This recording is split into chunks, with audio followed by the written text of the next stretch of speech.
स्वागत है दोस्तों आप सभी का आज फिर द हिंदू न्यूज़ एडिटोरियल में।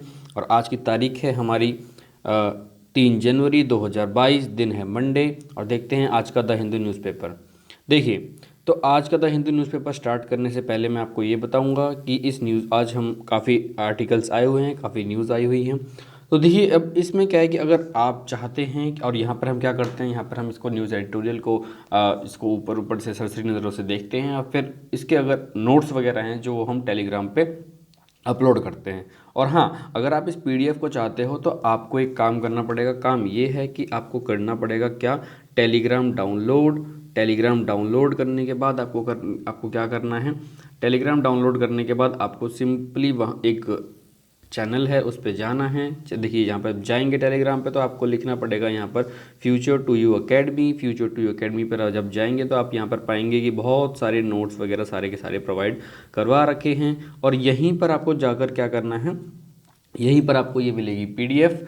और देन उसके बाद अगर इसको जाने के बाद फ्यूचर टू अकेडमी को खोलने के बाद इसको आपको करना है ज्वाइन, और यहाँ से आपको मिल सकती हैं सारी चीज़ें।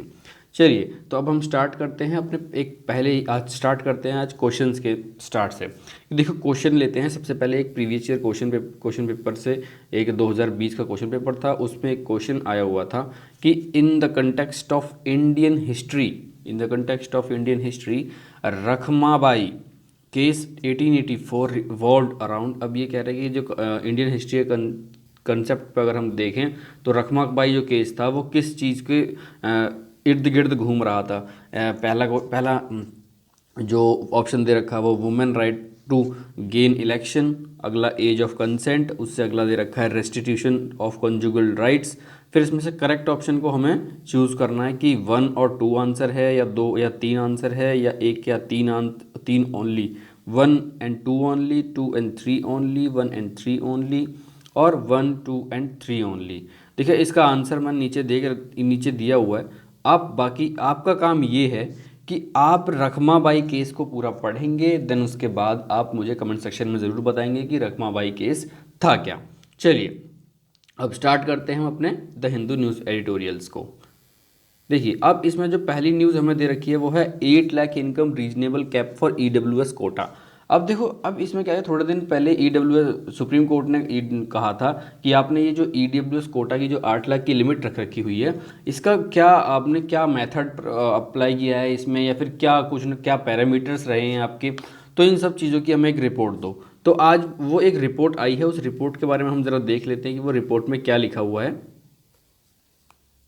कमेटी ने कहा, देखिए, वो जो कमेटी ने कहा कि जो इनकम जो रखी हुई है वो एक फेजिबल क्राइटेरिया है इकोनॉमिकली वीकर सेक्शन के लिए। अब यहाँ पर हमारे लिए क्या चीज़ें हैं, देखो, रिकमेंडेशंस पहले देख लेते हैं कि रिकमेंडेशंस क्या दी हुई हैं। देखिए, ये जो सारी हैं, ये द हिंदू में जो आपकी रिकमेंडेशंस हैं वो दी हुई हैं कि इसमें क्या कहा है कि जो ग्रॉस एनुअल फैमिली इनकम है 8 लाख रुपए, वो इकोनॉमिकली वीकर सेक्शन के लिए रिटेन की जाए। ईडब्ल्यूएस में exclude respective of income a person whose family has 5 acres of. EWS को हम एक्सक्लूड कर सकते हैं अगर ऐसा इंसान जिसके पास 5 एकड़ से ज़्यादा ज़मीन है, तो उससे हम इसको एक्सक्लूड कर सकते हैं। रेसिडेंशियल एसेट्स क्राइटेरिया में ऑल्दो भी रिमूव्ड, रेसिडेंशियल एसेट क्राइटेरिया को हम रिमूव कर सकते हैं। और हाँ, अब ये देखो कि हमें ईडब्ल्यूएस इसमें हमारे लिए जानने लायक चीज़ क्या है। हमारे लिए जानने लायक चीज़ है कि ईडब्ल्यूएस कोटा या फिर ईडब्ल्यूएस है क्या। तो देखिए, ईडब्ल्यूएस में आपको क्या करेंगे आप, देखो, अगर आप जब इस न्यूज़पेपर को डाउनलोड कर लेंगे तो देन ये जो दिख रहा होगा, आप इसके ऊपर जब क्लिक करेंगे तो आपके ऊपर क्या है कि आपके पास ये नोट्स वगैरह आ जाएंगे। तो ये जो ईडब्ल्यूएस कैटेगरी है ये आपका इंडियन पॉलिटी के पर्सपेक्टिव में बहुत इंपॉर्टेंट बनता है ईडब्ल्यूएस कोटा। और टैक्स इसमें देखो किस किस चीज़ में आ सकता है, इंडियन कॉन्स्टिट्यूशन में, जजमेंट इन केसेस में आ सकता है, गवर्नमेंट पॉलिसीज एंड इंटरवेंशन में आ सकता है, जीएस पेपर 2 का है। और इसमें अगर हम ईडब्ल्यूएस की बात करें तो 10% ईडब्ल्यूएस कोटा इंट्रोड्यूस किया गया था 103 कॉन्स्टिट्यूशनल अमेंडमेंट 2019 में, जब हमने आर्टिकल 15 और आर्टिकल 16 को अमेंड किया। और आर्टिकल 15 और आर्टिकल 16 को अमेंड करने के बाद हमने 2 आर्टिकल इसमें क्या है इंसर्ट किए, जो कि थे आर्टिकल 15 सब क्लॉज 6 और आर्टिकल 16 सब क्लॉज 6। ठीक है, अब it is the economic reservation in jobs. अब ये क्या है, एक इकोनॉमिक रिजर्वेशन है जॉब में, एडमिशन में, एजुकेशन में, इंस्टीट्यूशन फॉर एजुकेशन इंस्टीट्यूशन में इकोनॉमिकली वीकर सेक्शन के लिए। अब इसको क्या है कि it was enacted to promote welfare of poor. ये किसके लिए किया गया था कि पुअर पीपल्स का वेलफेयर को हम प्रमोट कर सकें, जो कि 50% रिजर्वेशन की वजह से जो शेड्यूल कास्ट के जो रिजर्वेशन उसमें भी नहीं आ पाए हैं, उनको जो जिनको रिजर्वेशन भी नहीं मिलता लेकिन वो असलियत में बहुत ही ज़्यादा गरीब हैं, कास्ट बेस्ड रिजर्वेशन के अंडर में वो आते नहीं हैं, तो उनके लिए ये EWS कोटा लेके आई थी सरकार। तो इसके बारे में सारी चीज़ें दे रखी हैं। सिग्निफिकेंस क्या है इसके, सिग्निफिकेंस हैं एड्रेस इनइक्वालिटी और रिकॉग्निशन ऑफ इकोनॉमिक बैकवर्डनेस और reduction of caste based discrimination, unavailability of data. Concerns क्या हैं, देखो इसको कंसर्न्स क्या है, कंसर्न ये है कि इसमें कोई डेटा मिला नहीं है, एंड ब्रीच रिजर्वेशन कैप है, और ब्रीचेस रिजर्वेशन कैप को ब्रीच करता है, आर्बिट्री क्राइटेरिया है इसका। फिर उसके बाद इसके वे फॉरवर्ड है कि क्या क्या चीज़ें हो सकती हैं। चलिए देन उसके बाद हम चलते हैं अपने नेक्स्ट, हमारा जो अगली जो न्यूज़ है वो है सेंसस फर्स्ट फेज NPR। देखो अब यहाँ पे census first phase NPR data collection deferred till September. अब जो कलेक्शन है वो क्या है, अब जो सितंबर तक का था वो, अब इसमें क्या exercise was scheduled to begin in April 2020। जो ये जो NPR की जो डेटा की जो एक्सरसाइज थी 2020 में करना चाहते थे, लेकिन क्या हुआ कि 2020 में लॉकडाउन के कारण ये नहीं कर पाए। और वहाँ के जो रजिस्ट्रार जनरल ऑफ इंडिया जो हैं, हमारे रजिस्ट्रार जनरल ऑफ इंडिया जो हैं, उन्होंने क्या किया कि 2022 को तक, इसको जून 2022 तक पोस्टपोन कर दिया है। और इसकी जो सब डिस्ट्रिक्ट की जो बाउंड्रीज़ हैं, तहसील, तालुकाज, पुलिस, इन सबको क्या कर दिया, फ्रीज कर दिया है। ठीक है, अब इसमें अब हमारे लिए जानने लायक चीज़ क्या है, हमारे लिए जानने लायक दो चीज़ें हैं इसमें। एक है NPR, दूसरा है रजिस्ट्रार जनरल ऑफ इंडिया। ठीक है, एक है रजिस्ट्रार जनरल ऑफ इंडिया और एक है हमारा NPR। तो देखिए अगर इसमें आप एक को क्लिक करेंगे तो यहाँ पे आपको रजिस्ट्रार जनरल ऑफ इंडिया के बारे में जो भी चीज़ें हैं वो सारी आ जाएंगी। The census organisation was set up by on ad hoc basis for the each census till the 1951 census. तो इसके बारे में आपको ये सारे नोट्स यहाँ पर मिल जाएंगे। देन उसके बाद हम बात कर लेते हैं कि NPR की। देखो तो नेशनल पॉपुलेशन रजिस्टर ये GS पेपर 2 के पर्सपेक्टिव से बहुत ज़्यादा इंपॉर्टेंट है। जो इसमें टैक्स जो यूज़ होते हैं वो है कि population and association issues, associated issues, government policies and interventions, इसके बारे में दे रखा है। अब नेशनल पॉपुलेशन रजिस्टर्स जो क्या है कि ये अब इसमें क्या, अब national population register updation exercise will be undertaken along the census 2021। अब सेंसस 2021 के बाद में इसमें लेनी थी, लेकिन वो हो नहीं पाया सेंसस हमारा, क्योंकि लॉकडाउन वगैरह प्रॉब्लम थी।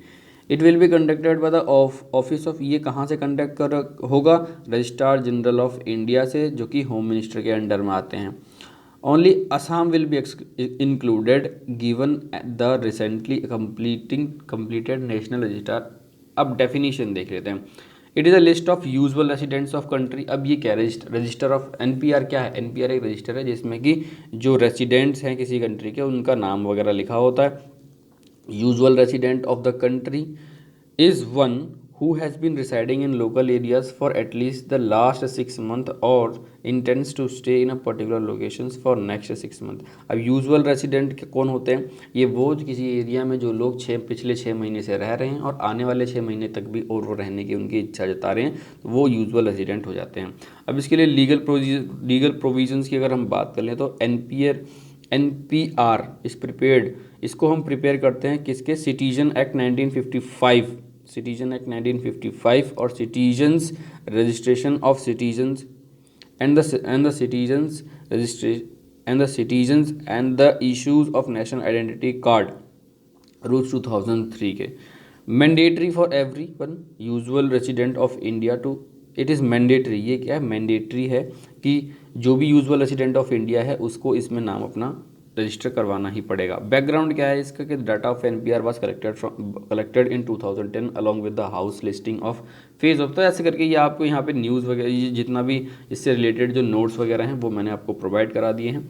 देन उसके बाद हम थोड़ा और आते हैं इधर इधर हम देखते हैं कि police looking into the app targeting the Muslim womens. अब पुलिस ने क्या है कि एक ऐप को टारगेट किया है, एक ऐप मिली है पुलिस को जिसमें कि मुस्लिम वुमेन्स को क्या है उनकी जो ट्रेडिंग है वो यहाँ पर ट्रेडिंग हो रही है, उनकी आइडेंटिटीज़ नेम वगैरह सब कुछ लिस्ट किए गए थे। तो उस ऐप का नाम देखो, उस ऐप का नाम देखो कि वो ऐप कौन कौन सी है। वो ऐप का नाम था बुल्ली बाई, बुल्ली बाई। तो अब ये पुलिस को ये मिली है। देन उसके बाद अगर हम बात कर लेते हैं थोड़ा और आगे चलते हैं, तो अब हमारे इन पेजेस पे कुछ नहीं है, सीधा हम अभी जो आपके एडिटोरियल वाले पेज है वो उनको हम लास्ट में पढ़ेंगे, उसके बाद हम जो उससे आगे की न्यूज़ है उनको देख लेते हैं। इन्वायरमेंट एंड इकोलॉजी के पर्सपेक्टिव से ये वाली न्यूज़ बहुत ही ज़्यादा इम्पॉर्टेंट है। इसमें क्या है कि दो प्लांट को डिस्कवर किया गया है केरला में। वेस्टर्न घाट का रीजन है थिरुवनंतपुरम या फिर वयनाड का। तो यहाँ पर दो करीब ये जो हैं आपका SNM कॉलेज मलयंकरा और MS स्वामीनाथन रिसर्च फाउंडेशन और एक पय्यानूर कॉलेज है, पय्यानूर कॉलेज ने दो प्लांट को डिस्कवर किया है। प्लांट्स का जो नाम है वो दे रखा है क्या, फिम्ब्रिस्टाइलिस और सुनीली, और एक का नाम है नियानोटिस प्रभुई। अब देखो पहले वाले की अगर हम बात कर लें तो कि अब इनकी जो फाइंडिंग्स और रिसर्च जो है उनको डिटेल किया गया कि इसमें टैक्सोनॉमी जर्नल फाइटोटैक्सा में। अब इसमें इनकी जो ये क्या है कि ग्रास है collected from the grass lands of. अब ये कहाँ से ग्रास, ये कहाँ से मिले हैं, ये मिले हैं पौनमुदी हिल्स से। पौनमुदी हिल्स। अब आपका होमवर्क सुन लीजिए, आपको यहाँ पर कमेंट सेक्शन में ज़रूर बताना है कि पौनमुदी हिल्स जो हैं ये कहाँ पर हैं, कहाँ पर लोकेटेड हैं। इनके बारे में जो भी इनकी लोकेशन वगैरह जो भी इंपॉर्टेंट जो चीज़ें होती हैं वो आपको क्या है कमेंट सेक्शन में करनी है। और ये आपका होमवर्क है और ये आपको करके ही जाना है आप। और अगर आप इसको करेंगे तो आपको खुद रिटेन रहेगा कि आपने ये क्या पढ़ा था और कहाँ पढ़ा था, कहाँ पर हैं ये। तो देखो अब इसमें अगर हम बात करें तो जो फिम्ब्रिस स्टाइलिस जो है उसको किसके नाम पे, उनको जो एक प्लांट टैक्सोनॉमिस्ट जो थे CN सुनील, उनके रिटायर्ड प्रोफेसर हैं, research guide of the botany है SNM कॉलेज के, उनके नाम पर इसका नाम दिया गया है। और डेटा डेफिशिएंट इसको इसलिए बोला जाता है क्योंकि इसका कोई डेटा वगैरह रेड लिस्ट वो रेड बुक में है नहीं। जो IUCN की रेड लिस्ट जो है उसमें कोई डेटा वगैरह है नहीं इसका, इसलिए डेटा डेफिशिएंट बोलता है। इसलिए जो पेरेनियल प्लांट जो है a perennial plant of the सैपरेली family, it stands to about 20 to 59 centimetre long tall. ये जो है 20 से, इसमें जो आपका जो फिम्ब्राइलिस सुनीली जो है वो करीब 20 से लेके 59 20 to 59 सेंटीमीटर टॉल होता है। और ये पाया गया करीब 1100 मीटर हाइट पे एलिवेशन पे ये मिला है। और इसका IUCN रेड लिस्ट में हम देखें तो कोई डेटा वगैरह है नहीं, डेटा डेफिशिएंट है। और अकॉर्डिंग टू द ऑथर के हिसाब से अगर देखा जाए तो ये MG सुनीलकर ऑथर, EC बाइजूजू, नित्या मदन और दिव्या PV एफिलिए, ये सब रिसर्च डिपार्टमेंट ऑफ बोटनी का SMG कॉलेज है। फिर नियोनेटिस प्रबोली की अगर हम बात कर लें, जो दूसरा वाला जो है वो एक पॉस्ट्रेट पेरेनियल हर्ब है, पॉस्ट्रेट पेरेनियल हर्ब है जिसको कि KM प्रभु कुमार सीनियर साइंटिस्ट हैं CSIR NBRI के लखनऊ के, उनके नाम पर इसका नाम रखा गया है। और इसको क्या है कि this plant discovered in the Chembra peak of grasslands Wayanad. अब ये जो प्लांट है इसको चेम्बरा पीक जो वायनाड की ग्रासलैंड। अब होमवर्क हमारा सुन लो। अब होमवर्क क्या है कि चेम्बरा पीक को पता करना है कि ये चेम्बरा पीक है कहाँ, चेम्बरा पीक के बारे में सब सारी चीज़ें जाननी है हमको। और ये वायनाड पे जो भी है वहाँ तक ये सब चीज़ जाननी है। It helps to the family of, इसकी जो फैमिली वो है रूबियासी, ठीक है, जो कि कहाँ पर हाई एल्टीट्यूड ग्रासलैंड पर ग्रो करता है। अब नियोनेटिस प्रफुल्ली का जो है वो करीब 70 सेंटीमीटर लंबा होता है। इसमें is many flowered with petals, इसके पास में बहुत सारे फ्लावर्स होते हैं, पेटल्स होते हैं। तो ये सब चीज़ें यहाँ पर इंफॉर्मेशन दी हुई है। तो ये आप आई होप ये आप सबको आपके बहुत ही काम आने वाली है। फिर उसके बाद एक न्यूज़ आई हुई है पैगासस की। पैगासस क्या है, पैगासस एक वायरस है, मालवेयर है। इसके बारे में अगर मैं बात करूँ तो पैगासस का क्या है, सुप्रीम कोर्ट ने कहा है जिन लोगों को पैगासस ने टारगेट किया है वो आकर के रिपोर्ट करें, ठीक है। तो अब हमारे लिए इम्पोर्टेंट क्या है, हमारे लिए ये न्यूज़ तो चलो ठीक है वो सुप्रीम कोर्ट ने कहा ठीक है, हमारे लिए इम्पोर्टेंट ये है कि पैगासस है क्या। तो देखो पेगासस है क्या, पेगासस के बारे में अगर मैं देखूँ तो साइंस एंड टेक्नोलॉजी के पर्सपेक्टिव से बहुत ही ज़्यादा इंपॉर्टेंट है। पेगासस एक स्पाईवेयर है, जीएस पेपर 3 में आता है। Cyber security, cyber warfare, challenge to internal security through communication network और जीएस पेपर 2, इन सब से ये बहुत ही ज़्यादा इंपॉर्टेंट हो जाता है। GS paper 2 government policies and interventions, इसके बारे में होता है। अब ये पेगासस क्या है, पीक अगर मैं पेगासस की बात करूं तो पेगासस एक मैलिशियस सॉफ्टवेयर है, मालवेयर क्लासिफाइड मालवेयर, पहले सॉफ्टवेयर वो मैलिशियस सॉफ्टवेयर बोलो या फिर मालवेयर बोलो या फिर जिसको हम स्पाईवेयर कहते हैं, ठीक है। ये क्या है, ये इसका काम क्या होता है, इसका काम होता है स्पाई करना, किसी के ऊपर जासूसी करना, ठीक है। अब ये किस तरीके से आता है, इसको देखो पहले आने का इसका तो ये तरीका था कि भाई किसी को कोई मैसेजेस वगैरह या फिर कोई लिंक वगैरह जैसे लोग भेज देते हैं ना कि जियो ने आपको ये 400 रुपये का रिचार्ज एकदम मुफ्त दिया है, ये अपने आप उन जियो के बहुत ही ज़्यादा बहुत ही करीबी कस्टमर हो, ऐसे का जो न्यूज़ वगैरह आते हैं ना, तो अब ऐसे जो व्हाट्सएप पे जो सर्कुलेट वगैरह जो होते रहते हैं मैसेजेस वगैरह, तो ये लिंक टाइप होता है। पहले तो ये इस तरीके से आता था, मैसेज के तरीके से आता था, लेकिन अब इसका कुछ और ही सिस्टम है। अब इसमें ना तो इसको लिंक भेजने की ज़रूरत, ना मेल भेजने की ज़रूरत, ना कॉल करने की ज़रूरत। ये सिंपली आपके व्हाट्सएप पे या फिर कहीं भी एक कॉल आएगी, आप उठाओ या ना उठाओ, रिप्लाई करो या ना करो, ये जाकर आपके फ़ोन में क्या हो जाएगा, इंस्टॉल हो जाएगा। इंस्टॉल होने के बाद में आपके फ़ोन को पूरा खगाल सकता है कि भाई क्या क्या तुम रखे हुए हो उसमें, ठीक है। तो ये सारी चीज़ें हैं इसमें। It is design to gain access to the device, का काम देखो क्या है, एक्सेस टू द डिवाइस का, knowledge of the users without the knowledge of the users. User को पता ही नहीं होगा कि भाई मेरे फ़ोन में पेगासस स्पाईवेयर है। काम क्या करता है ये, पर्सनल इंफॉर्मेशंस को गैदर कर लेता है, relay it back to house over the software is the Pegasus को डेवलप करने वाले कौन थी, इजराइल की एक फर्म थी एनएसओ ग्रुप, जो कि 2010 में सेटअप हुई थी।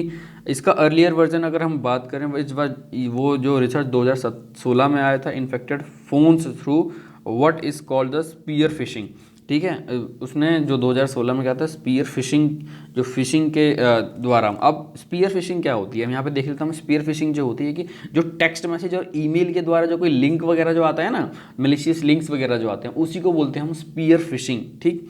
अब NSO attack capabilities has become more advance, अब बहुत ज़्यादा एडवांस हो गई हैं। अब इसमें क्या है, जीरो क्लिक अटैक है। जीरो क्लिक अटैक का मतलब यही है, ना तो आपको क्लिक करना, ना कुछ करना, ना फ़ोन उठाना, ना कुछ करना, सीधा फ़ोन आएगा या फिर जो भी होगा वो अपने आप आकर के आपके फ़ोन में इंस्टॉल हो जाएगा। टारगेटेड वन जिसको भी फ़ोन में करना है वो अपना इंस्टॉल हो जाएगा, फिर उसके बाद अपना काम उसका जिसने भी करवाया है वो उसका काम शुरू हो जाता है। Then these will often exploit zero-day vulnerabilities, which are the flaws or bugs or the operating system the mobile phone manufacturer does not yet know about, so has to be able to fix. Target क्या है इसका, target या human right activities, इसने किस किस को target किया है, पेगासस ने ह्यूमन राइट एक्टिविस्ट को टारगेट किया, जर्नलिस्ट को टारगेट किया है, लॉयर्स को टारगेट किया है इसने, और world have targeted the malware. तो ऐसे करके जो भी क्या है कि अब इंडियन मिनिस्टर्स को, गवर्नमेंट ऑफिशियल्स को, अपोजिशन लीडर्स को, इन सबको क्या है, इन सबके फ़ोन जो हैं इन सबको टारगेट किया हुआ है। 2019 में व्हाट्सएप ने एक लॉ सूट फाइल किया था यूएस कोर्ट में कि इजरायली जो एनएसओ ग्रुप है उसके ऊपर कि इन लोगों ने साइबर अटैक की कोशिश की है, ये वो। तो recent steps taken in the India, अब ये इंडिया में जो रिसेंट स्टेप किए गए हैं, तो देखो एक साइबर सुरक्षित भारत इनिशिएटिव लिया गया, national cyber security coordination centre बनाया गया, साइबर स्वच्छता केंद्र बनाया गया, Indian cyber crime coordination centre बनाया गया, फिर national cyber crime reporting portal has been also setup, national cyber crime reporting portal जो है वो भी सेटअप किया गया है, कंप्यूटर इमरजेंसी रिस्पांस टीम भी है आपकी। तो ये सारी चीज़ें इनिशिएटिव लिए गए हैं। अब लेजिस्लेचर की अगर हम बात करें इसमें कि जो इसमें लॉज वगैरह क्या बनाए हैं, इसमें ये लॉज क्या है, इसमें कि इंफॉर्मेशन टेक्नोलॉजी एक्ट 2000 के और पर्सनल डाटा प्रोटेक्शन बिल 2019 के है, इसमें क्या है। अब इंटरनेशनल मैकेनिज्म इसका क्या है कि इंटरनेशनल टेलीकम्युनिकेशन यूनियन जो है उसके लिए है, वो है इसके लिए। अब India is not a signatory to this convention, India इसके लिए कोई भी सिग्नेटरी नहीं, इंडिया ने कोई भी साइन वाइन नहीं किया इस कन्वेंशन के लिए। अब आ जाते हैं हम अपना जो है कहता है EWS income criteria worked well panel. अब पैनल क्या कह रहा है, जो EWS का जो क्राइटेरिया बनाया गया था इनकम क्राइटेरिया जो बनाया गया था वो एकदम बढ़िया तरीके से उसने काम किया है, कोई दिक्कत वाली बात नहीं है, ये ऐसा कुछ बोला गया है। देन उसके बाद ये हमारा सारा का सारा ऐसा ही है। इसमें एक ड्राफ्ट पॉलिसी की बात कर लेते हैं कि जो draft national air sports policy pushes for the safety standards. अब इसमें क्या है, सेफ्टी स्टैंडर्ड्स की बात होगी। देखो ड्राफ्ट नेशनल एयर पॉलिसी क्या कहती है, अब इसमें क्या है कि ये किन किन चीज़ों को कवर करेगी। ये हमारे एरोबैटिक्स को कवर करेगी, बैलूनिंग को, पैराग्लाइडिंग, माइक्रोलाइटिंग, ऐसी जो एक्टिविटीज़ हैं इनको ये कवर करेगी। अब इसमें क्या करा गया है कि गवर्नमेंट ने संडे को रिलीज़ की है एक ड्राफ्ट नेशनल पॉलिसी, जो कि ड्राफ्ट नेशनल पॉलिसी है जो कि एयर स्पोर्ट्स के लिए है कंट्री के अंदर। वो क्या करेगी कि वो जो ऐसी जो एंटिटीज़ जो इस सर्विस को प्रोवाइड करती हैं उनके इक्विपमेंट को रजिस्टर करेगी, बोले इनको रजिस्टर करने के लिए बोला। और इसमें कहा कि ये जो पॉलिसी होगी ये एक 2 टायर गवर्नेंस स्ट्रक्चर होगा एयर स्पोर्ट्स जो कि कंट्री का। अब इसमें क्या होगा, एक अपेक्स गवर्निंग बॉडी होगी जिसको हम बोलते हैं जिसको कि air sports federation of India बोला जाएगा। ओके, और जो कि किससे रिलेटेड होगी, जो जिसको कि जो ये करेगी, इट विल कवर, इसमें जो air sports federation of India जो है उसमें जो चीज़ें आएंगी वो ये हैं कि इसमें एक्टिविटीज़ होंगी जैसे कि एरोबैटिक्स हो गया, एरो मॉडलिंग हो गया, एमेच्योर बिल्ट हो गया, एंड एक्सपेरिमेंटल एयरक्राफ्ट हो गया, और बलूनिंग हो गया, ड्रोन्स हो गया, ग्लाइडिंग हो गया, हैंड ग्लाइडिंग हो गया, paragliding, microlighting, paramotoring, sky diving और विंटेज एयरक्राफ्ट हो गया। अब ASFI जो है ना वो एक ऑटोनोमस बॉडी होगी जो कि मिनिस्ट्री ऑफ सिविल एविएशन के अंडर में काम करेगी। अब और इसमें और क्या है कि इसको ये इंडिया को रिप्रेजेंट करेगी। ASFI जो है इंडिया को रिप्रेजेंट करेगी कहाँ पर, लॉन्चेन हेडक्वार्टर फेडरेशन एरोनॉटिक इंटरनेशनल में। ठीक है, अब ये जाके ग्लोबल लेवल पे हमको इस प्लेटफॉर्म पे ये जो है ये इंडिया को रिप्रेजेंट करेगी। कौन, ASFI मतलब air sports federation of India. ये जा करके इंडिया को क्या करेगी, रिप्रेजेंट करेगी इंडिया को। देन अगर हम बात कर लें कि अब इसमें क्या है कि सबको जो भी, अब इसमें रजिस्ट्रेशंस वगैरह भी करने पड़ेंगे कि जो भी लोग इसको ये जो इन एक्टिविटीज़ को करवाते हैं, जो भी कंपनीज़ वगैरह, फिर जो भी उनके एसोसिएशंस वगैरह जो हैं, वो सारी की सारी जो भी इन एक्टिविटीज़ को करवाते हैं वो एक्टिविटीज़ को उनको क्या है कि अब उनको ASFI के पास में रजिस्ट्रेशन कराना पड़ेगा ताकि उन ASFI को पता हो। और अगर ये रजिस्ट्रेशन नहीं करवाते और इनके पास जो इक्विपमेंट्स वगैरह हैं जो कि एक पैरामीटर के अंदर नहीं आते हैं और उनको प्रॉपर इनके पास जो इक्विपमेंट्स होने चाहिए वो नहीं हैं, तो इनके ऊपर पेनल्टीज़ वगैरह लगाई जा सकती हैं और रजिस्ट्रेशन इनका होगा। अब कुछ एरियाज़ जो हैं कि प्रोटेक्ट कंट्रोल जोन के अंडर में रखे जाएंगे, जैसे कि आपका एक हो गया एक हो गया आपका। अब इसमें क्या है कि यहाँ पर देखिए, हम यहाँ पर कुछ एरियाज़ हैं जैसे कि आपका बीर बिलिंग क्योंकि हिमाचल प्रदेश का है, गंगटोक इन सिक्किम, एंड हडपसार ये है आपका, हडपसर इन महाराष्ट्र, वैगमोन इन केरला। ये सारे कंट्रोल जोन में आते हैं एयर स्पोर्ट्स के। तो यहाँ पर की सेफ्टी वगैरह का वो स्कूल और कॉलेज में भी इनक्रेज किया जाएगा ताकि जो स्कूल और कॉलेज को इनक्रेज किया जाएगा ताकि वो अपने करिकुलम एक्टिविटीज़ में इन एक्टिविटीज़ को रखें, सब एक्टिविटीज़ को रखें। और यहाँ तक कि बच्चों को इस ड्राफ्ट पॉलिसी के तहत प्रमोट किया जाएगा कि ताकि ये बच्चे जाकर के स्पोर्ट्स इनके कॉम्पिटिशन लेवल पर, इंटरनेशनल लेवल पर जाकर इंडिया को रिप्रेजेंट कर सकें और जाके खेल सकें और इनके कॉम्पिटिशन्स वगैरह भी होंगे। तो ये थी हमारी नेशनल एयर स्पोर्ट्स पॉलिसी थी ये, जो कि ड्राफ्ट की गई है। अब इसके बारे में आगे देखते हैं। देन फिर उसके बाद जो हमारे कुछ न्यूज़ आते हैं, जैसे कि एक आती है Taliban promise to keep embassy safe. Taliban क्या प्रॉमिस कर रहा है कि हम एम्बेसीज को सेफ रखेंगे।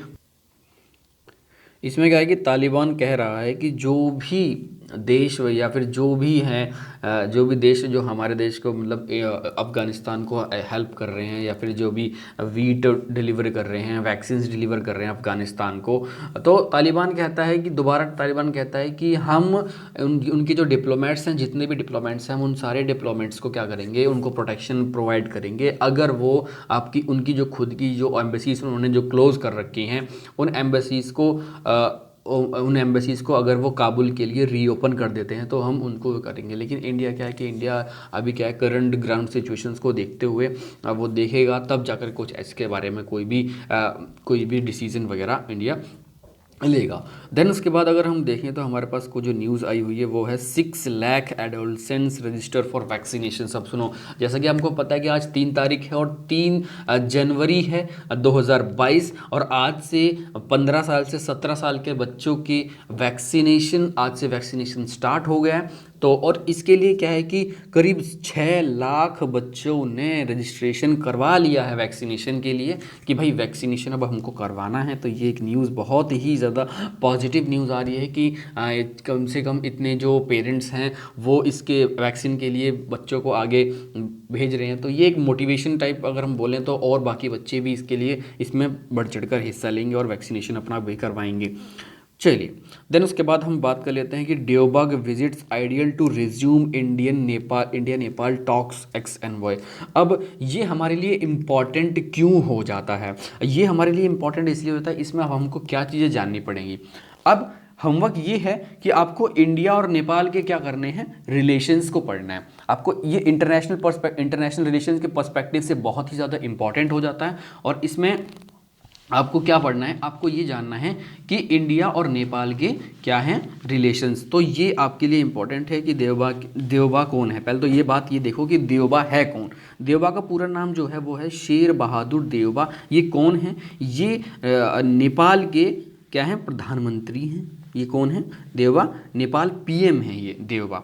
To attend vibrant Gujarat summit. अब जो गुजरात की समिट जो है उसमें देवबा क्या करने वाले हैं, अटेंड करने वाले हैं। और एक और चीज़ आप याद रखना, और कौन आने वाला है यहाँ पर, और यहाँ पर श्रीलंका के जो हैं वो राजपक्षा वो भी आने वाले हैं। श्रीलंका से श्रीलंकन पीएम जो हैं वो भी आने वाले हैं। तो ये चीज़ आपको याद रखनी है। देन उसके बाद आपका ये आता है Kaziranga elevated road plans await not. अब इसके बारे में ज़रा हम देख लेते हैं काजीरंगा वाले के में कि अब ये क्या है, देखो काजीरंगा पार्क के बारे में बात करिए तो काजीरंगा पार्क में क्या है कि जो काजीरंगा नेशनल पार्क और टाइगर रिजर्व जो है उसमें करीब 35 किलोमीटर का जो एलिवेटेड रोड है वो जो चलता है, जो कि एरियल हाईवेज है। उसमें क्या होता है कि ड्यूरिंग फ्लड वगैरह, तो ड्यूरिंग फ्लड अगर हम जब देखें तो उस पर क्या है, एनिमल्स वगैरह भी उस हाईवे पर चलना शुरू कर देते। तो इसलिए तो क्या है कि जो वहाँ की जो गवर्नमेंट है उस गवर्नमेंट ने क्या किया है कि एक अर्जी डाली हुई थी सेंटर को कि आप हमको कुछ प्रोवाइड कीजिए फंड वगैरह, ताकि हम 35 किलोमीटर की जो सड़क है उसको थोड़ा और ऊंचा एलिवेट कर सकें। तो उसके लिए करीब 6000 करोड़ रुपए का प्रोजेक्ट है वो साइन हो चुका है।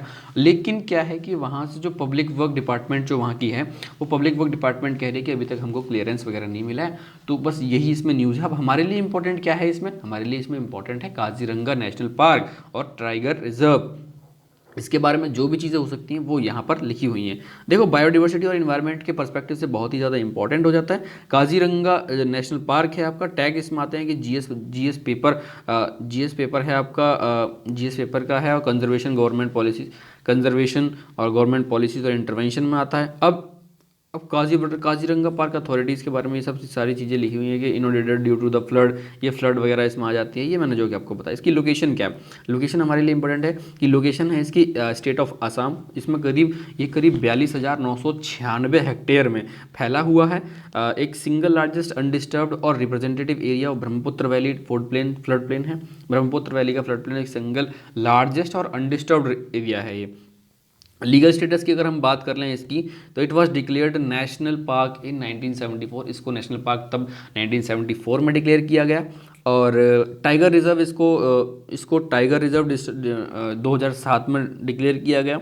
और इसमें टाइगर रिजर्व वाला जो एरिया है वो करीब 1030 स्क्वायर किलोमीटर का है। कोर एरिया 430 स्क्वायर किलोमीटर का। इंटरनेशनल स्टेटस, अगर हम इसके इंटरनेशनल स्टेटस की बात कर लेते हैं तो इसको क्या है, यूनेस्को की वर्ल्ड हेरिटेज साइट 1985 में डिक्लेयर किया गया। यूनेस्को की वर्ल्ड हेरिटेज साइट 1985 में डिक्लेयर किया, इसको रिकॉग्नाइज़ किया गया। इसमें जो इंपॉर्टेंट बर्ड्स हैं, area of bird life international भी है इसमें, इसको इंपॉर्टेंट बर्ड एरिया ऑफ, इसमें इंपॉर्टेंट स्पीशीज़ की अगर हम बात कर लेते हैं तो इसमें आपको क्या मिलता है कि 1 हॉर्न राइनो मिल जाते हैं। Pobitora wildlife sanctuary has highest density of one horn, अब इसमें जो पॉबिट, ये जो वन हॉर्न राइनोज हैं इसमें, जिसमें कि पॉबिटोरा वाइल्ड लाइफ सेंचुरी जो है उसमें वन हॉर्न राइनोज बहुत ही ज़्यादा है, हाईएस्ट डेंसिटी है उनकी।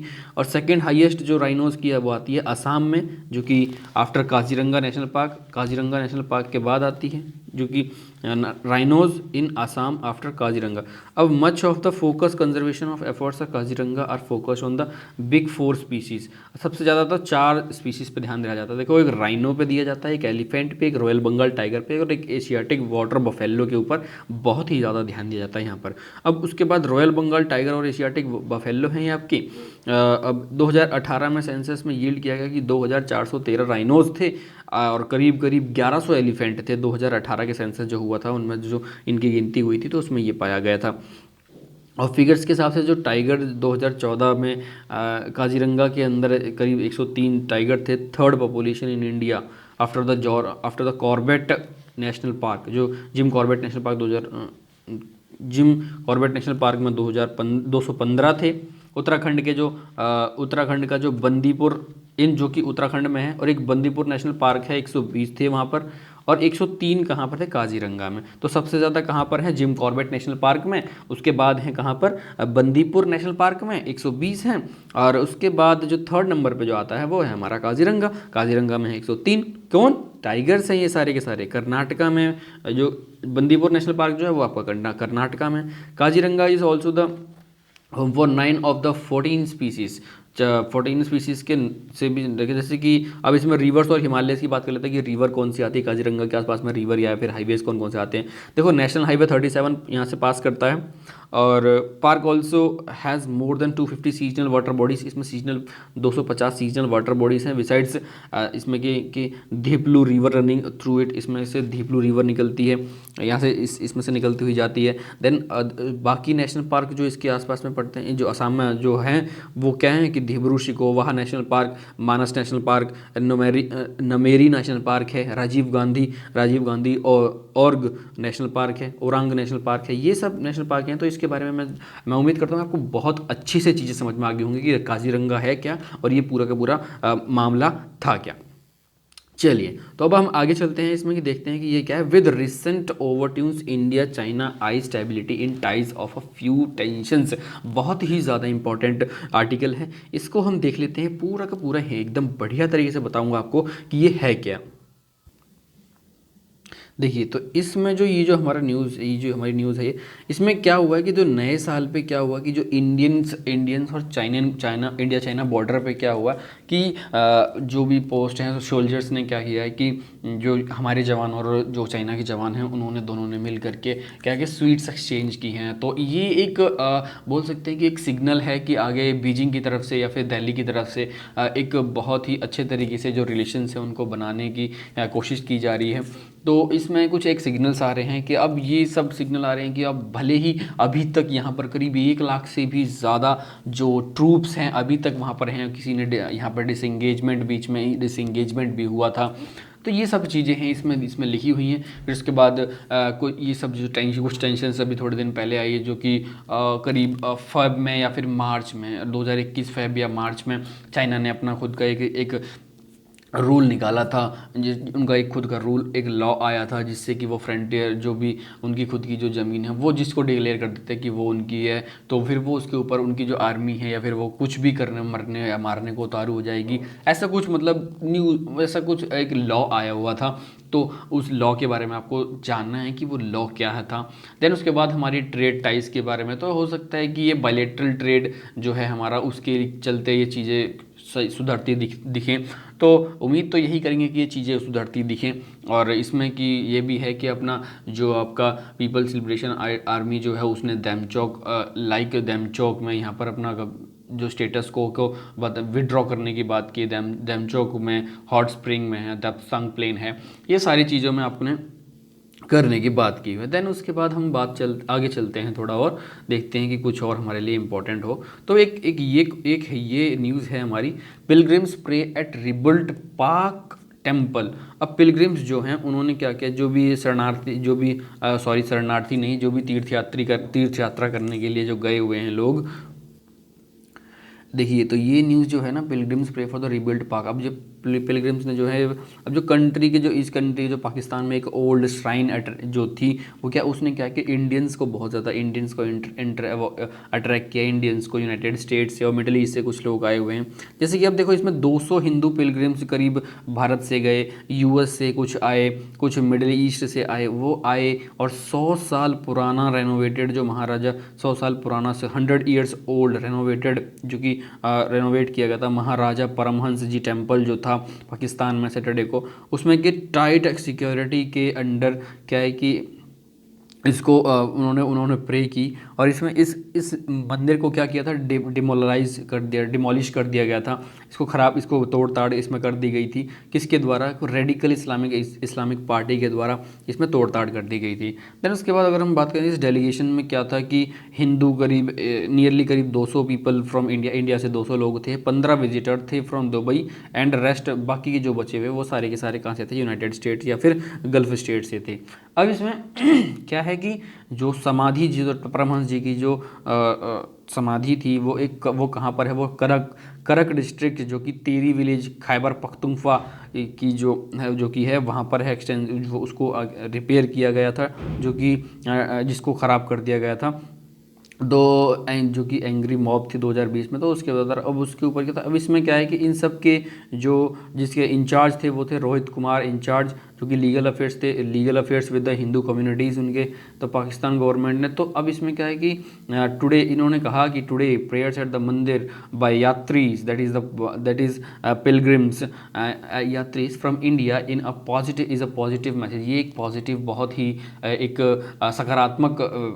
सकारात्मक संदेश है कि इंडिया और पाकिस्तान के जो रिलेशंस हैं वो कुछ पीस और रिलीजियस हार्मनी की तरफ ये लेके जाएंगे।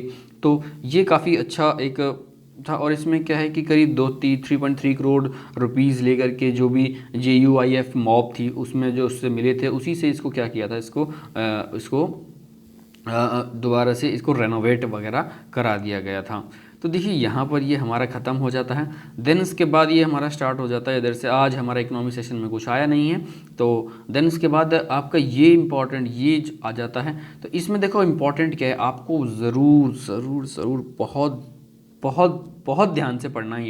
ये जो 2 आर्टिकल्स हैं इनको आपको खुद पढ़ना है, लेकिन बड़े ही ध्यान से पढ़ना है कि द फंक्शनिंग ऑफ इंसाकोक, जो इंसाकोक की जो फंक्शनिंग है उसको आपको बड़े ही ध्यान से पढ़ना है। और यहाँ पर एक और चीज़ है कि financial standing of RBL bank जो हैं उनकी जो फाइनेंशियल स्टैंडिंग है उसको बड़े ही ध्यान से पढ़ना है। तो देखो दोस्तों, ये सारा तो हमारा ख़त्म हो गया। अब हमारा जो आता है वो है आर्टिकल सेक्शन। अब आर्टिकल सेक्शन में हम देख लेते हैं कि क्या है चीज़ें। तो आर्टिकल सेक्शन की सारी चीज़ों को देखते हैं हम। तो ये है हमारा एडिटोरियल सेक्शन। इसमें देखो पहला जो एडिटोरियल हमारा आया हुआ है, fair and safe, that is the ECI must ensure a fair election process that also limits public health risk. ठीक है, अब इसमें क्या कहा गया है कि ECI जो है उसको फेयर इलेक्शन प्रोसेस को करवाना है, और इसमें यहाँ तक कि जो कि है पब्लिक हेल्थ रिस्क को ध्यान नहीं रख रही है, उन पर इतना काफ़ी ध्यान नहीं दिया। तो सुनो, अब ये बात ये है कि अभी फ़िलहाल में क्या होने वाला है कि अभी ये फ़िलहाल होने वाले हैं इलेक्शन। अब इलेक्शन कहाँ कहाँ होने वाले हैं? गोवा में, मणिपुर, उत्तर प्रदेश, उत्तराखंड और पंजाब, 5 जगह पर इलेक्शन होने वाले हैं। और इलेक्शन कमीशन का क्या काम होता है? इलेक्शन कमीशन का लास्ट स्टेप होता है जो कि वो जाकर के 4 जितने भी स्टेट्स हैं वहाँ की जाके वो जो भी व्यवस्था है उस व्यवस्था को देखता है। देन उसके बाद वो जो डेट्स होते हैं उनको डिसाइड करता है। तो यहाँ पर वो क्या है कि जो पिछले कुछ वीक से देख रहे हैं कि इलेक्शन कमीशन 4 जगह पर घूम के आ गया और उसने कहा कि कोई बात नहीं, जो भी इलेक्शन जिस टाइम पे होने वाले हैं उसी टाइम पर होंगे। भले ही यहाँ पर अभी उनको उस चीज़ से कोई मतलब नहीं कि कोविड फैले या ना फैले, उससे कोई मतलब नहीं है, बट इलेक्शन जिस टाइम पे होते हैं उसी टाइम पे होंगे। तो ये एक लास्ट स्टेप था। देन उसके बाद में, और आप इसमें ये भी लिखा हुआ है कि जैसे ही इलेक्शन पास में आए, आपको पता ही है कि जो फीता काटने की जो सेरेमनीज़ वगैरह होती हैं वो शुरू हो जाते हैं। इसी के साथ में 2 तारीख को प्रधानमंत्री नरेंद्र मोदी जी ने मेजर ध्यानचंद स्पोर्ट्स यूनिवर्सिटी को उसका जो शिलान्यास किया है 2000 वहाँ पर कहाँ पर ये किया है आपका मेरठ में। ये तो अब ये सारी चीज़ें होने लग गई हैं, तो आप ये देख सकते हैं कि यहाँ पर किसी को इस चीज़ इसमें साफ लिखा गया है कि यहाँ पर ईसीआई भी इतना ध्यान नहीं दे रहा है कि लोगों की हेल्थ का क्या होगा इस इलेक्शन की वजह से, तो नहीं, इस पर कोई ध्यान नहीं है। देन उसके बाद अब हमारे लिए मेन इंपॉर्टेंट जो इसमें लिखा होता है वो पढ़ लिया हमने। अब हमारे लिए मेन इंपॉर्टेंट है ईसीआई। ईसीआई है क्या? तो ईसीआई है क्या, उसके लिए मैंने यहाँ पर आपको लिखा हुआ है कि गवर्नेंस प्री ने, इसमें क्या है कि इलेक्शन कमीशन ऑफ इंडिया का, और टैक्स इसमें जीएस पेपर 2 कॉन्स्टिट्यूशनल बॉडीज़ और ट्रांसपेरेंसी और अकाउंटेबिलिटी, ये सब आता है। अब इलेक्शन कमीशन ऑफ इंडिया है कि election commission of India is autonomous constitutional authority, जो कि किसके काम, जो कि administering union in the state election. जैसे ये क्या काम करती है, इसका काम ये है कि किसी जो जितने भी स्टेट में या फिर यूनियन में इलेक्शन होते हैं उन सबको करवाती है। फिर उसके बाद में एक बॉडी इलेक्शन है, इसमें क्या है कि the body administrates elections to the Lok Sabha. अब ये लोकसभा के, राज्यसभा के, स्टेट लेजिस्लेटिव असेंबली इंडिया, इन सब के, यहाँ तक कि ये की जो ऑफिस ऑफ प्रेसिडेंट और वाइस प्रेसिडेंट की जो भी है वो भी कौन कराता है? ईसीआई कराती है। इसका बैकग्राउंड क्या है? ये आपका पार्ट 14 में है, ये 15 सॉरी, ये आपके पार्ट 15 में कॉन्स्टिट्यूशन के ये डील करता है किसके साथ में? इलेक्शन के। Establish commission for these matters, इसके लिए कमीशंस वगैरह को इस्टेब्लिश करता है। इलेक्शन कमीशन को इस्टेब्लिश किया गया कॉन्स्टिट्यूशन ऑन 25 जनवरी 1950। आर्टिकल हैं 324 329, जो कि डील करते हैं किसी से power, function, tenure, eligibility etcetera, इन सब के बारे में। फिर आर्टिकल रिलेटेड टू इलेक्शन के लिए रिलेटेड जो आर्टिकल्स वो है 324, जो कि एक है article 324 superintendence directions and control of elections to be vested in the election commissions. एक 325 है, 326 है, 327 है, 328, 329। फिर स्ट्रक्चर ऑफ कमीशन के बारे में दे रखा है। तो ये सारे नोट्स मैंने आपको यहाँ भी प्रोवाइड किए हुए हैं, और ये मैंने आपको कहाँ प्रोवाइड कर रखे हैं? ये मैंने आपको टेलीग्राम पर भी प्रोवाइड किए हुए हैं, तो आप वहाँ जाकर भी देख सकते हैं। तो देखिए, अब उसके बाद हमारा जो अगला जो आर्टिकल है उसको हम देख लेते हैं कि अगला आर्टिकल हमारा कहता है ये कि पाथवर्क पॉलिसी, जो पैचवर्क पॉलिसी है जो आपकी, उसके बारे में ये चीज़ें दे रखी हैं कि roll back of the GST. अब इसमें क्या है कि जो अभी फ़िलहाल क्या है कि वो जो फाइनेंस मिनिस्टर सीतारमन जो हैं, निर्मला सीतारमन जी हैं, जो उन्होंने कहा था कि हम टेक्सटाइल्स वगैरह जो हैं इनके ऊपर में जीएसटी बढ़ाएंगे। लेकिन उन्होंने अभी कुछ दिन पहले ये कहा कि उन्होंने पिछले साल तो ये कहा था कि हम बढ़ाएंगे, लेकिन अभी क्या उन्होंने कहा कि नहीं, अभी जो चल रहा है उसी को चलने देंगे, कोई दिक्कत वाली बात नहीं है। ठीक है, यही सब इसमें लिखा हुआ था। मेनली हमारे लिए जो इंपॉर्टेंट चीज़ें ये हैं, हमारे लिए इंपॉर्टेंट ये है कि जीएसटी क्या है। तो जीएसटी क्या है, जीएसटी के बारे में ज़रा मैं देखूँ तो जीएसटी किस सब्जेक्ट के अंडर में आता है? वो इंडियन इकोनॉमी के अंडर में आता है। और इसके जो गुड्स एंड सर्विस टैक्स है, अब जीएस पेपर 3 में गवर्नमेंट पॉलिसीज़ एंड इंटरवेंशंस जो टॉपिक्स हैं उसके अंडर में आता है कि गवर्नमेंट एंड पॉलिसीज़, इंटरवेंशंस, ये growth and development, constitutional bodies हो गया। और इसका इंट्रोडक्शन अगर मैं बात करूँ तो जीएसटी को एक वैल्यू एडेड टैक्स है, गुड्स एंड सर्विस टैक्स इसको बोलते हैं। एक डोमेस्टिक कंजम्पशंस के ऊपर में ये सर्विस जो डोमेस्टिक कंजम्पशन की जो चीज़ें होती हैं उसके ऊपर लगता है। GST is paid to the consumers but it is remitted to the government of business selling the goods and service. ये कंज्यूमर्स को तो दिया जाता है, लेकिन अब इसका मेन फीचर्स, जीएसटी के मेन फीचर्स क्या हैं? एप्लीकेबल ऑन सप्लाई साइड, ये सिर्फ और सिर्फ सप्लाई साइड के लिए एप्लीकेबल होता है।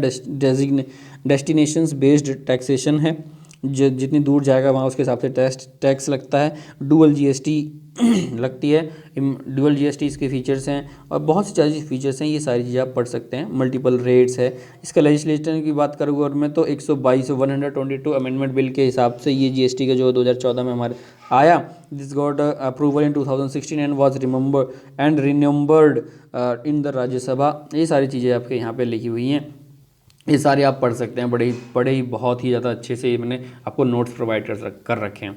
देन उसके बाद हम देख लेते हैं इधर कि this NSP can not change Pakistan directions. अब इसमें क्या लिखा हुआ है कि NSP can not change Pakistan directions, तो इसके बारे में हम देख लेते हैं कि ये क्या है। देखिए, ये पाकिस्तान ने क्या है कि एक नेशनल सिक्योरिटी पॉलिसी निकाली थी, उसके लिए ये इसमें लिखा हुआ है कि इसमें सारी चीज़ें लिखी हुई हैं, लेकिन ये हमारे लिए इतना खास इंपॉर्टेंट नहीं है। बट इसमें आप देख सकते हैं, तो वो देख सकते हैं कि नेशनल सिक्योरिटी पॉलिसी क्या है। तो नेशनल सिक्योरिटी पॉलिसी जो सिक्योरिटी काउंसिल जो है हमारी, मैंने अपनी इंडिया के लिए ये NSP can not change the Pakistan direction के बारे में इसमें लिखा हुआ, एनएससी जो है आपके, इसके बारे में सारी चीज़ें जो मैंने इंडिया के पर्सपेक्टिव में मैंने लिख रखा है, तो आप इसमें देख सकते हैं कि वो सारे नोट्स वगैरह प्रोवाइड किए हुए हैं। और यहाँ पर आप देखेंगे state scheme can cast a lifeline to this welfare plan. अभी जो स्टेट की जो स्कीम्स होती हैं वही इसका इस वेलफेयर प्लान के लिए कुछ लाइफ लाइन प्रोवाइड करते हैं। जैसे कि एक योजना है कि प्रधानमंत्री मटरू वंदना योजना, प्रधानमंत्री मटरू वंदना योजना के बारे में सारी चीज़ें जो हैं वो नोट्स में प्रोवाइड कर रखी हैं कि गवर्नेंस के अंडर में आता Pradhan Mantri Matru GS paper 2 issues related to women health government policies of interventions. Pradhan Mantri Matru योजना जो है एक सिग्निफिकेंट माइलस्टोन है जिसने कि 1 करोड़ बेनिफिशरीज को काम के लिए बेनिफिट किया है। Milestone by crossing 1 crore beneficiaries also total amount disbursed to the beneficiaries under the scheme has crossed 4000 crore. इसके अंडर क्या है कि जो अमाउंट अभी तक डिस्पर्स किया गया है वो करीब 4000 करोड़ रुपए अब तक डिस्पर्स हो चुका है। प्रधानमंत्री मटरू वंदना योजना में क्या होता है कि इट इज़ प्रधानमंत्री मटरू मैटरनिटी बेनिफिट्स मिलते हैं इसके अंडर में, और वुमेंस को मैटरनिटी बेनिफिट्स मिलते हैं इम्प्लीमेंटेड इन ऑल डिस्ट्रिक्ट, भले वो कोई भी डिस्ट्रिक्ट हो सब में करीब। ये कब से, ये करीब 1 जनवरी 2017 से स्टार्ट हुआ है। It is centrally sponsored scheme, ये सेंटर इसको स्पॉन्सर करता है जो कि ministry of women and child development के अंडर में आता है। अब डायरेक्ट बेनिफिट इसमें क्या डीबीटी होता है स्कीम, इसमें डायरेक्ट बेनिफिट होता है, बैंक में ट्रांसफर होता है सीधा cash benefits are provided through the pregnant womens in their bank account directly. अभी ये क्या है, जो बैंक में डायरेक्टली इसमें जो कैश बेनिफिट्स होते हैं वो सीधा बैंक में जाते हैं। इसमें जो बेनिफिशरीज जिनको टारगेट किया जाता है इसमें सारी की सारी प्रेग्नेंट वुमेन्स होती हैं, लैक्टेटिंग मदर्स, मतलब जो जिन लैक्टेटिंग मदर्स जो होती हैं उनको, प्रेग्नेंट वुमेन हो गई, लैक्टेटिंग मदर्स हो गई। लैक्टेटिंग मदर्स मतलब जिनके जो मदर्स अपने बच्चों को दूध पिलाती हैं, मतलब कहने का मतलब है कि जो अभी जिनकी डिलीवरी वगैरह हुई है तो वो जो दूध पीता बच्चा है उनका, और उसके लिए वो ऐसी जो मदर्स होती हैं तो वो लैक्टेटिंग मदर्स होती हैं, ठीक है। फिर उसके बाद excluding those who are in regular employment, जो कि रेगुलर एम्प्लॉयमेंट में हैं उनको तो नहीं, इसमें ऐसा नहीं होता जिनको रेगुलर एम्प्लॉयमेंट, क्यों, क्योंकि विद द सेंट्रल गवर्नमेंट और द स्टेट PSUs, ये सारी चीज़ें, और all eligible womens and lactating mothers who have their pregnancy on और after 1 January 2014 for the first child in the family. इसमें सारी की सारी ऑल एलिजिबल प्रेग्नेंट वुमेन, सारी की सारी प्रेग्नेंट वुमेन्स हो इसमें, और जो कि ऐसी लैक्टेटिंग मदर्स हों जिनकी प्रेगनेंसी 1 जनवरी 2017 को या उसके बाद हुई है, तो वो सारी की सारी इसमें एलिजिबल हैं। अब बेनिफिट्स इसमें क्या होते हैं इस स्कीम के अंडर में, इस स्कीम के अंडर बेनिफिट्स ये होते हैं कि करीब कैश आपका 5000 रुपये तक का कैश दिया जाता है in 3 instalments on full. Beneficiaries receive a cash benefits of 5000 in 3 instalments on fulfilling the following condition. जब नीचे की जो कंडीशंस कुछ दे रखी हैं उनके फुलफिल करते हैं तो अर्ली रजिस्ट्रेशन ऑफ प्रेगनेंसी, सबसे पहले रजिस्ट्रेशन करवाना पड़ना है, एंटीनेटल चेकअप करवाना पड़ेगा, registration of the birth of child का बर्थ का रजिस्ट्रेशन कराना पड़ेगा, completion of first cycle of vaccination, उसकी फर्स्ट साइकिल ऑफ वैक्सीनेशन को कंप्लीट कराना पड़ेगा, ये सारी चीज़ें मिलती हैं। फिर the eligible beneficiaries also receive cash incentive under the Janani Suraksha Yojana. इसमें जननी सुरक्षा योजना के अंडर भी उनको कैश मिलता है। इसमें कि करीब women gets 6000 cash. Distinctive features इसके अगर हम बात कर ले तो कि implementation of the scheme is closely, तो ये सारी चीज़ें इसमें इंपॉर्टेंट हैं। सारा देखा प्रेजेंट स्टेटस अगर मैं बात की बात करूँ तो Madhya Pradesh, Andhra Pradesh, Himachal Pradesh, Dadra and Nagar Haveli, Rajasthan are on the top states. ये सारी टॉप स्टेट पे है। UT in the country in implementation of, ये सबसे ऊपर हैं, और यूटीज़ भी हैं जो कि इस योजना को इम्प्लीमेंट कर रही हैं। फिर उड़ीसा और Telangana are yet to start implementation. Orissa और तेलंगाना को अभी भी इस स्कीम को स्टार्ट करना है। जननी सुरक्षा योजना is 100% centrally sponsored scheme with being implemented with the objectives of reducing maternity. तो ये सारी उसके लिए, अब इसमें भी बेनिफिट क्या होते हैं, ये सारे बेनिफिट्स वगैरह इसके लिए भी लिखे हुए हैं, तो आप इसको पढ़ सकते हैं बड़े ध्यान से। तो देखिए दोस्तों, आज हमने सारे के सारे न्यूज़ एंड एडिटोरियल्स को देख लिया है, और इसमें कुछ आपकी चीज़ें, जैसे देखिए from selection of the universal engagement में इसमें आप कुछ चीज़ें हैं जैसे कार्डसा वगैरह हैं, तो कार्डसा के बारे में मैंने यहाँ पर आपको दिया हुआ है, आप कार्डसा के बारे में पढ़ सकते हैं। देन उसके बाद ये जो आपका द क्रिप्टो एसेट्स कॉन्ड्रोकनोड्रम है, इसके बारे में, क्रिप्टो के बारे में मैंने सारा का सारा आपको यहाँ दे रखा है, आप इसको पढ़ सकते हैं। वीडियो बहुत लंबी हो जाएगी, इसलिए मैं इसको ज़्यादा नहीं इसमें इसके डिटेल में जा रहा हूँ। तो कभी इसका एडिटोरियल अगर जो इधर आता है तो हम इसको देखेंगे ज़रूर, इसके लिए ज़रूर देखेंगे, बट आप थोड़ा विश्वास रखिए। और हाँ, अगर आपको ये वीडियो बहुत अच्छी लगी है और बहुत ही ज़्यादा आपके काम आई है और आपको चीज़ें समझ में आ गई हैं, पूरा का पूरा न्यूज़पेपर आपको समझ में आ गया है, तो आपसे गुजारिश है कि आप इस वीडियो को लाइक करें और चैनल को सब्सक्राइब करें और अपने दोस्तों को शेयर कर दें। और हाँ, अगर ये पीडीएफ चाहिए तो क्या करना है, पीडीएफ चाहिए तो सबसे पहले आपको करना है क्या, टेलीग्राम इंस्टॉल करने के बाद में आपको करना पड़ेगा क्या, और टेलीग्राम इंस्टॉल करने के बाद आपको सर्च करना पड़ेगा क्या, सर्च करना पड़ेगा Future to You Academy. Future to You Academy जैसे ही आप सर्च करते हैं तो वहाँ पर आपको ये मिल जाएगा, तो वहाँ पर इसको करना है ज्वाइन करने के बाद यहाँ पर आपको पीडीएफ और प्लस क्या मिलेगा आपको, पीडीएफ प्लस और ये जो आपका नोट्स वगैरह हैं, सारे नोट्स वहाँ पर आपको मिल जाएंगे। तो आई होप गाइस आपको बहुत अच्छा लगा हो। मिलते हैं नेक्स्ट वीडियो के साथ, तब तक के लिए धन्यवाद, टेक केयर, बाय बाय, जय हिंद, जय भारत।